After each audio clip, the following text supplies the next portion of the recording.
本样授权客家名录学人，每日的行义新闻。客家委員會主任委員顧兆輝今年28號來到台北辦法界4本年時出席會館，出席行義文學作家創作計劃新書發表記者會。顧主委支持該世界修身老參加計劃界切沙作家，只想追蹤個界建議，佢強調創作本身已經冇掩蓋，韓國先採用行義時寫作，是老前台界容易。正認為有了到創作者界容易老透明，客家文化創作得超過時間老空間界界限，將行義傳承到世世代代。客委會從113年起時，老蔣文學合作辦理行義文學作家創作計劃，邀請切沙現代學術作家用行義文學來創作，包括李旺泰、甘饒面、郭日鳳、莊志權、吳敏、羅世榮、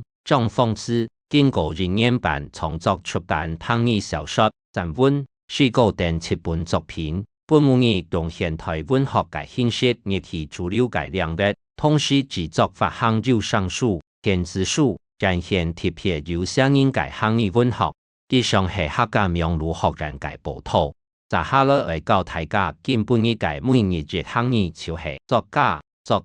抓到作家用行義文學來創作。抓到作家用行義文學來創作，你學會嗎？下禮拜再來聊。